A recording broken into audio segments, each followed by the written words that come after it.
The deep dive में आपका स्वागत है। आज हम एक बेहद जरूरी और शायद सबसे ज्यादा मानवीय विषय पर बात कर रहे हैं। दूसरों को सच में समझने की कला।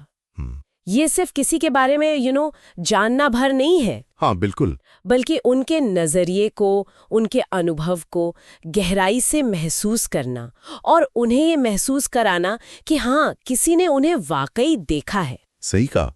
और हमारी ये चर्चा किसी एक किताब या थियरी पर आधारित नहीं है। अच्छा। ये व्यक्तिगत अनुभवों, कुछ मनोवैज्ञानिक अध्ययनों और इंसानी रिश्तों को करीब से देखने से निकले विचारों का एक संगम है एक तरह से। हाँ। मकसद ये है कि वो जो सतही बातचीत होती है ना, उससे आगे बढ़कर सच्ची समझ तक कैसे पहुंचा जाए। हाँ, और हमारा इरादा है कुछ ऐसे ठोस विचार और शायद कुछ हुनर तलाशना जो हमें एक दूसरे के साथ ज्यादा गहरे, ज्यादा सार्थक रिश्ते बनाने में मदद कर सकें। हम अक्सर कहाँ चूक जाते हैं दूसरों को समझने में और कैसे हम बेहतर हो सकते हैं। तो चलिए इसको खोल कर देखते हैं। बिल्कुल। शुरुआत इस एहसास से करते हैं कि देखे जाने में कितनी ताकत है। हाँ। जब हमें लगता है कि कोई हमें सच में समझ रहा है, हमारी कद्र कर रहा है, तो उसका असर बहुत गहरा होता है। ये इंसान की एक बुनियादी जरूरत है ना? मैं इसे अपने अनुभव से समझती हूँ। सालों पहले जब मैं अपनी वो सार्वजनिक यात्रा शुरू कर रही थी, मैं काफी झिझक वाली और शायद थोड़ी बंद थी। अच्छा। ओपरा ने सालों बाद जब मुझसे कहा कि मुझ में कितना बदलाव आया है, कि मैं अब ज्यादा खुली हुई हूँ, तो ये सुनना मेरे लिए बहुत मायने रखता था। किसी बाहरी व्यक्ति का आपके अंदर के बदलाव को देखना और कहना, ये वाकई बड़ी बात है। और इसका उल्टा भी उतना ही सच है। हाँ। अनदेखा महसूस करना, गलत समझा जाना, ये बहुत तकलीफदेह हो सकता है। हाँ। एक अध्ययन में तो ये भी पाया गया है कि कई कर्मचारी नौकरी इसलिए नहीं छोड़ते कि उन्हें तनख्वाह कम मिलती है। अच्छा, तो फिर क्यों? बल्कि इसलिए कि उन्हें लगता है कि उनके काम को, उनकी मौजूदगी को पहचाना नहीं जा रहा, उन्हें महत्व नहीं दिया जा रहा, उन्हें देखा नहीं जा रहा है। ओह, तो फिर हम दूसरों को देखने में चूकते क्यों हैं? क्या वजह है कि हम अक्सर लोगों को उनकी पूरी तस्वीर में नहीं देख पाते? कई वजह हैं। एक तो है हमारा अपना अहंकार। जब हम सिर्फ अपनी ही दुनिया में खोए रहते हैं, तो दूसरों के प्रति हमारी जिज्ञासा वो मर जाती है। हाँ। हम ये जानने की कोशिश ही नहीं करते कि उनकी जिंदगी कैसी है, वो क्या महसूस करते हैं। सही। एक और बड़ी बाधा है लोगों को खांचों में बांटना, यानी स्टीरियोटाइपिंग। हम उन्हें किसी लेबल से देखते हैं। हाँ, जैसे उनकी जाति या पेशा या कोई और पहचान, और उस लेबल के पीछे के इंसान को भूल जाते हैं। बिल्कुल सही कहा। और शायद एक और चीज है लोगों को स्थिर मान लेना। मतलब हम भूल जाते हैं कि इंसान बदलते हैं, विकसित होते हैं। जैसे कई बार माता पिता अपने बड़े हो चुके बच्चों को भी वो बचपन की नजर से ही देखते रहते हैं। हाँ, ये तो होता है। उनके आज के स्वरूप को नहीं देख पाते। बिल्कुल। ये सब वो तरीके हैं जिनसे हम अनजाने में दूसरों को छोटा महसूस करा देते हैं, उन्हें पूरी तरह देख नहीं पाते। लेकिन फिर कुछ लोग ऐसे भी होते हैं जिनमें कमाल की क्षमता होती है दूसरों को देखने की, उन्हें महसूस कराने की। उन्हें शायद इल्यूमिनेटर्स या रोशनी दिखाने वाले कह सकते हैं। हाँ, ये दिलचस्प शब्द है, इल्यूमिनेटर्स। जैसे वो कहानी है जेनी जेरोम की, जो बाद में विंस्टन चर्चिल की माँ बनी। हाँ। उन्होंने बताया कि जब वो ब्रिटिश राजनेता ग्लैडस्टोन के साथ डिनर पर गईं, तो उन्हें लगा कि ग्लैडस्टोन इंग्लैंड के सबसे चतुर व्यक्ति हैं। लेकिन जब वो उनके प्रतिद्वंद्वी डिज़राइली के साथ डिनर पर गईं, तो उन्हें लगा कि वो इंग्लैंड की सबसे चतुर महिला हैं। वाह। डिज़राइली में ये काबिलियत थी कि वो दूसरों को खास महसूस कराएं। क्या बात है। ये दिखाता है कि ध्यान देने की गुणवत्ता कितनी मायने रखती है। ये सिर्फ देखना नहीं है, बल्कि कैसे देखना है ये महत्वपूर्ण है। हाँ। एक और उदाहरण बेल लैब्स के हैरी नाइक्विस्ट का है। वो इतने अच्छे श्रोता थे कि लोग उनके साथ लंच पर बातें करके ज्यादा रचनात्मक हो जाते थे। अच्छा, कैसे? क्योंकि नाइक्विस्ट उनकी बातों को इतने ध्यान से सुनकर उनमें से बेहतरीन विचारों को बाहर निकालने में मदद करते थे। उनका ध्यान वो सम्मान और सच्ची जिज्ञासा से भरा होता था। तो ये इल्यूमिनेटर्स, ये रोशनी दिखाने वाले लोग करते क्या हैं अलग? क्या उनकी कोई खास विशेषताएं होती हैं? उनमें अक्सर एक तरह की कोमलता दिखती है, टेंडरनेस जिसे कहते हैं। वो लोगों को कठोरता से नहीं, बल्कि एक नरम दिली से देखते हैं, उनकी कमजोरियों और ताकतों दोनों को स्वीकार करते हुए। दूसरी चीज है ग्रहणशीलता, रिसेप्टिविटी। वो अपने पूर्वाग्रहों को परे रखकर दूसरे व्यक्ति के अनुभव को खुले दिल से सुनने और समझने को तैयार रहते हैं। वो सच में जानना चाहते हैं कि सामने वाला कौन है, उसकी दुनिया कैसी है। ये सुनने में तो बहुत अच्छा लगता है, लेकिन क्या ये थोड़ा आदर्शवादी नहीं है? असल जिंदगी में ऐसा करना कितना मुश्किल है? मुश्किल तो है, बिल्कुल है। हम सब इंसान हैं, अपनी सीमाओं और पूर्वाग्रहों के साथ। लेकिन ये एक दिशा है, एक कोशिश है। टॉल्स्टॉय ने कहा था ना कि इंसान नदियों की तरह होते हैं।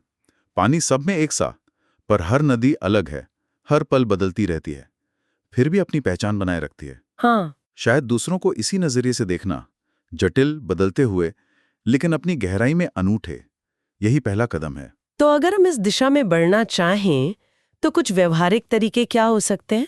कुछ हुनर जो हमें दूसरों के साथ गहरा जुड़ाव बनाने में मदद करें? एक बहुत शक्तिशाली विचार है साथ चलना या अकम्पनीमेंट का। अकम्पनीमेंट, इसका क्या मतलब है? इसका मतलब है किसी के साथ उसकी यात्रा में उसकी गति से बिना जोर जबरदस्ती के शामिल होना। इसमें धैर्य की बड़ी भूमिका है। धैर्य, हाँ, ये तो मुश्किल है। बिल्कुल। विश्वास रातों रात नहीं बनता। किसी के साथ बस मौजूद रहना, बिना कुछ ठीक करने की कोशिश किए, ये अपने आप में बहुत मायने रखता है। मुझे अपना वो बेसबॉल कोचिंग वाला अनुभव याद आ रहा है। मैं एक कोच को सलाह देने की कोशिश कर रही थी, पर मैं अपनी बातें थोप रही थी। मुझे बाद में एहसास हुआ कि मुझे उसके साथ धीरे धीरे चलना चाहिए था, उसे खुद सीखने देना चाहिए था, उसकी रफ्तार का सम्मान करना था। बिल्कुल। अकम्पनीमेंट में एक तरह से शक्ति का समर्पण है। आप कंट्रोल छोड़ने को तैयार होते हैं। अच्छा। और इसमें खेल भावना भी शामिल हो सकती है, प्लेफुलनेस। जब लोग साथ में खेलते हैं, चाहे वो बास्केटबॉल हो या बच्चों के साथ जमीन पर लौटना, हाँ। तो अक्सर एक गहरा अनकहा बंधन बन जाता है। हाँ। आप इंसान के उस पहलू को देखते हैं जो शायद गंभीर बातचीत में सामने ना आए। सही बात। और मुश्किल वक्त में बस वहां होना, बिना किसी सलाह के, जैसे उस प्रोफेसर नैन्सी एबरनेथी के छात्रों ने किया जब उनके पति गुजरे। वो सिर्फ क्लास में आकर चुपचाप बैठ गए, अपनी मौजूदगी दर्ज कराने के लिए।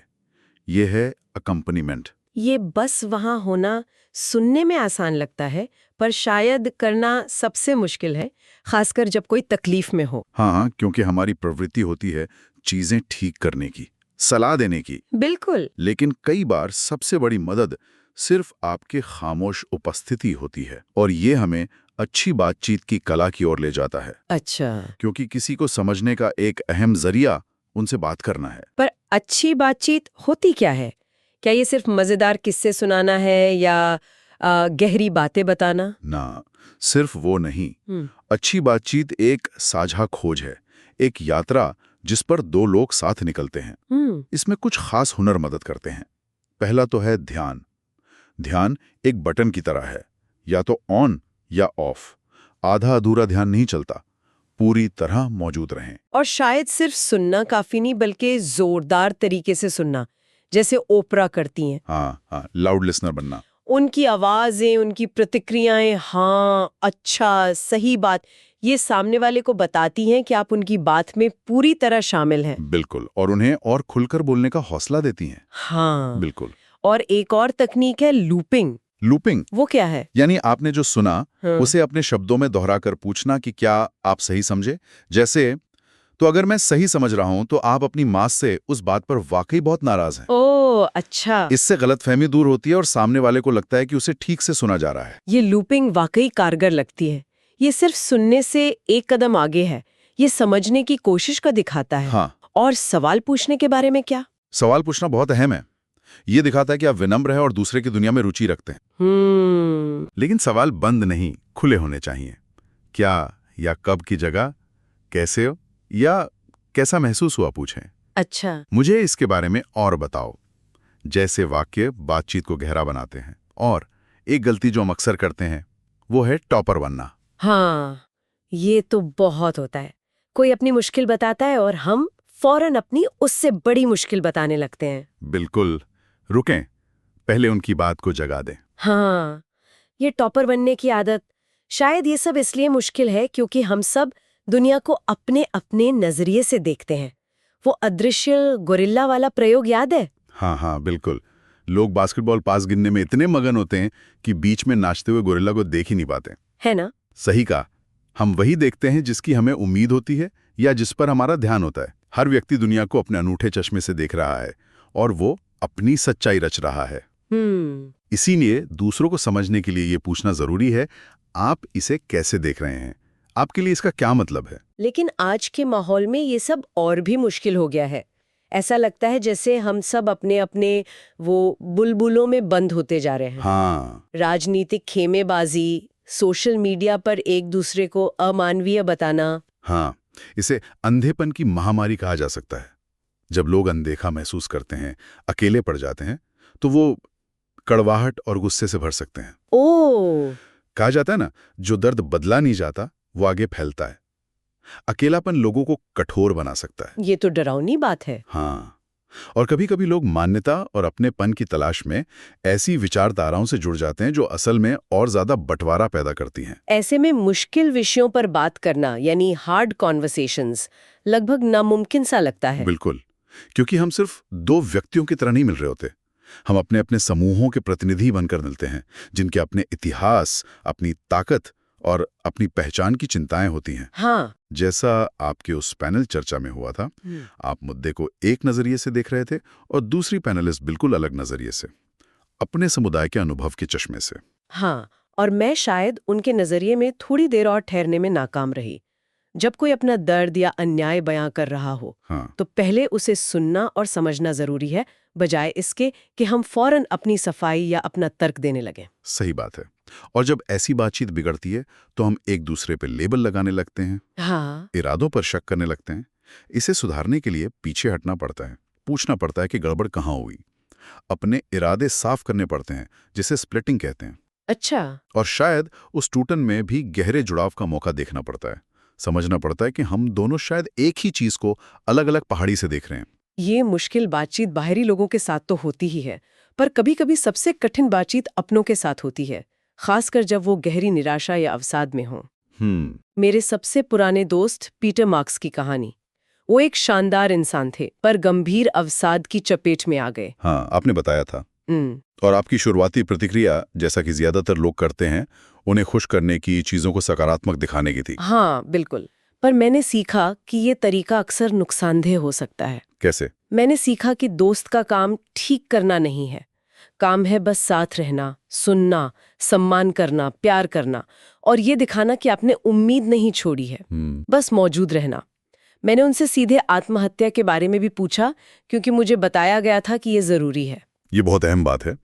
अवसाद से गुजर रहे व्यक्ति से सीधे पूछना कि क्या वो खुद को नुकसान पहुंचाने के बारे में सोच रहे हैं, ये उनके मन में विचार डालता नहीं है। नहीं। जाने का सुकून देना ज्यादा जरूरी है।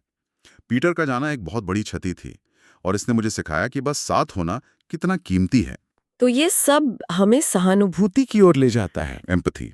ये सिर्फ एक भावना नहीं, बल्कि एक हुनर है जिसे सीखा जा सकता है। हाँ, बिल्कुल। इसमें कई चीजें शामिल हैं। एक है मिररिंग, यानी दूसरे की भावनाओं को सही सही भापना, उनके चेहरे के भाव, उनकी आवाज के उतार चढ़ाव को समझना। अच्छा। दूसरा है मेंटलाइजिंग, सिर्फ महसूस करना नहीं, बल्कि ये सोचना कि उनके दिमाग में क्या चल रहा होगा, उनकी भावनाओं की वजह क्या हो सकती है। और तीसरा है सच्ची देखभाल, वाकई में उनकी परवाह करना और ये समझना कि उन्हें किस तरह की मदद चाहिए, जो शायद आपकी जरूरत से अलग हो। इसे विकसित करने के क्या तरीके हो सकते हैं? कई तरीके हैं, जैसे नाटक या अभिनय से जुड़ना, क्योंकि उसमें आपको दूसरे किरदारों की खाल में उतरना पड़ता है। हाँ। अच्छा साहित्य पढ़ना, क्योंकि वो आपको अलग अलग जिंदगियों और भावनाओं की दुनिया में ले जाता है। सचेतनता का अभ्यास करना, माइंडफुलनेस। और बस लोगों के साथ शारीरिक रूप से मौजूद रहना, क्योंकि हमारी शारीरिक उपस्थिति भी भावनाओं को शांत करने में मदद करती है। इसे को-रेगुलेशन कहते हैं। ये सब बहुत उपयोगी बातें हैं और शायद दूसरों को बेहतर समझने के लिए उनकी शख्सियत को, पर्सनैलिटी को और उनकी जीवन यात्रा को समझना भी जरूरी है। बिल्कुल। जैसे बिग 5 पर्सनैलिटी ट्रेड्स है ना, extroversion, consciousness, neuroticism, agreeableness, openness. हाँ। ये हमें एक मोटा अंदाजा दे सकते हैं कि कोई व्यक्ति स्वाभाविक रूप से कैसा है। कोई ज्यादा घुलने मिलने वाला है, कोई ज्यादा जिम्मेदार, कोई ज्यादा संवेदनशील, कोई ज्यादा सहयोगी, कोई नए विचारों के प्रति ज्यादा खुला। हाँ, ये जानने से हमें उनके व्यवहार को बेहतर संदर्भ में रखने में मदद मिलती है। और इसी तरह ये समझना कि लोग अपनी जिंदगी के किस पड़ाव पर हैं, किस तरह की चुनौतियों का सामना कर रहे हैं, लाइफ टास्क जिसे कहते हैं? हाँ, बिल्कुल। क्या वो अपनी पहचान बना रहे हैं, या रिश्ते निभाना सीख रहे हैं, या अपने काम में महारत हासिल कर रहे हैं, या अगली पीढ़ी का मार्गदर्शन कर रहे हैं? ये भी उनकी सोच और व्यवहार को समझने में मदद करता है। और फिर है जीवन की कहानी, लाइफ स्टोरी। हर व्यक्ति की अपनी एक कहानी होती है जिसे वो जी रहा होता है और जिसे वो सुनाना चाहता है। अच्छा। अगर हम ध्यान से सुने उनकी आवाज के लहजे पर, वो खुद को कैसे देखते हैं, उनका इमागो क्या है, उनकी कहानी में क्या पैटर्न है, और क्या वो अपनी कहानी को लेकर लचीले हैं, तो हमें उस व्यक्ति की एक गहरी झलक मिल सकती है। ये दिलचस्प है कि हम अक्सर अजनबियों से बात करने में झिझकते हैं, ये सोचकर के पता नहीं कैसा अनुभव रहेगा। हाँ। चांद को स्वीकार करके उसे बनाने में भी मदद करते हैं। अंत में हमें ये भी याद रखना चाहिए कि हम सब पर हमारे पूर्वजों और हमारी संस्कृति का भी असर होता है। Ancestral influence. हम कहाँ से आते हैं, ये भी हमारी कहानी का हिस्सा है। ये सब बातें हमें ज्ञान की समझ की ओर ले जाती हैं। विजडम, ज्ञान आखिर है क्या? ज्ञान सिर्फ जानकारी इकट्ठा करना नहीं है, ज्ञान लोगों को जानना है। लोगों को जानना। हाँ, ये स्थितियों और इंसानों को गहराई से देखने, समझने और महसूस करने की क्षमता है। ये उस दूसरी कक्षा की टीचर में था जिसने आपकी बेटी की खामोशी में ताकत देखी। हाँ। या एफडीआर में था जिन्होंने एलबीजे के जटिल व्यक्तित्व को समझा। इसमें ग्रहणशीलता है, सहानुभूति है और जीवन के अनुभवों से सीखने की क्षमता है। और शायद ज्ञान अकेले में नहीं पनपता। अक्सर नहीं, ज्ञान सत्य के समुदाय में ज्यादा पनपता है। Community of truth. ये क्या है? ये वो जगहें हैं, चाहे वो एक क्लासरूम हो, कॉफी शॉप में बैठे दो दोस्त हों या एक परिवार हो, जहां लोग सच में एक दूसरे को समझने की कोशिश करते हैं, एक दूसरे के नजरिए को अपनाने को तैयार रहते हैं और मिलकर सच्चाई की तलाश करते हैं। जैसे कैथरीन शूल्स के परिवार ने उनके पिता के अंतिम क्षणों में किया। उन्होंने मिलकर उन्हें देखा, उन्हें सुना और उन्हें सम्मान दिया। वो एक सत्य का समुदाय बन गए। इस पूरी चर्चा के बाद मैं सोचती हूँ कि इल्यूमिनेटर बनना, दूसरों को सच में देखना, ये एक आदर्श है। हाँ, हम सब इसमें कभी सफल होते हैं, कभी चूक जाते हैं। अहंकार आड़े आता है, डर लगता है, हम मौके गवा देते हैं। बिल्कुल। पर शायद महत्वपूर्ण बात कोशिश करते रहना है। कोशिश करना। हाँ, दूसरों को करुणा और समझ की आंखों से देखने की कोशिश करना। ये देखना कि हर इंसान एक जटिल पहेली है, जिसमें दर्द भी है और उड़ान भी, जो बस अपनी जिंदगी को यथासंभव जीने की कोशिश कर रहा है।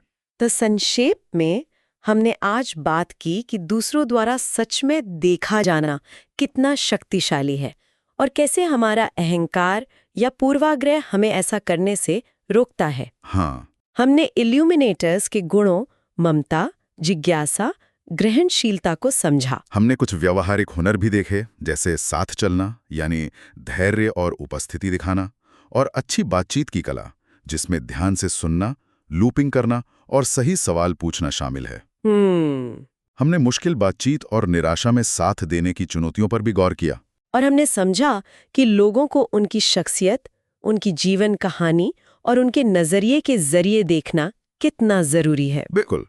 अंत में हमने ज्ञान को लोगों को गहराई से समझने की क्षमता के रूप में देखा, जो अक्सर एक समुदाय में ही पनपता है। तो अब सुनने वालों के लिए सवाल, क्या ये चर्चा आपके लिए उपयोगी थी? हाँ, क्या कोई खास बात थी जो आपके दिल को छू गई या आपको सोचने पर मजबूर किया? हमें जरूर बताएं कि आपके विचार क्या हैं। इस तरह की गहरी पड़ताल को हम और बेहतर कैसे बना सकते हैं? आपके सुझाव हमारे लिए बहुत कीमती होंगे। हाँ, जरूर बताइएगा। आज अपना समय देने के लिए बहुत बहुत धन्यवाद। धन्यवाद। अगली बार तक के लिए विदा।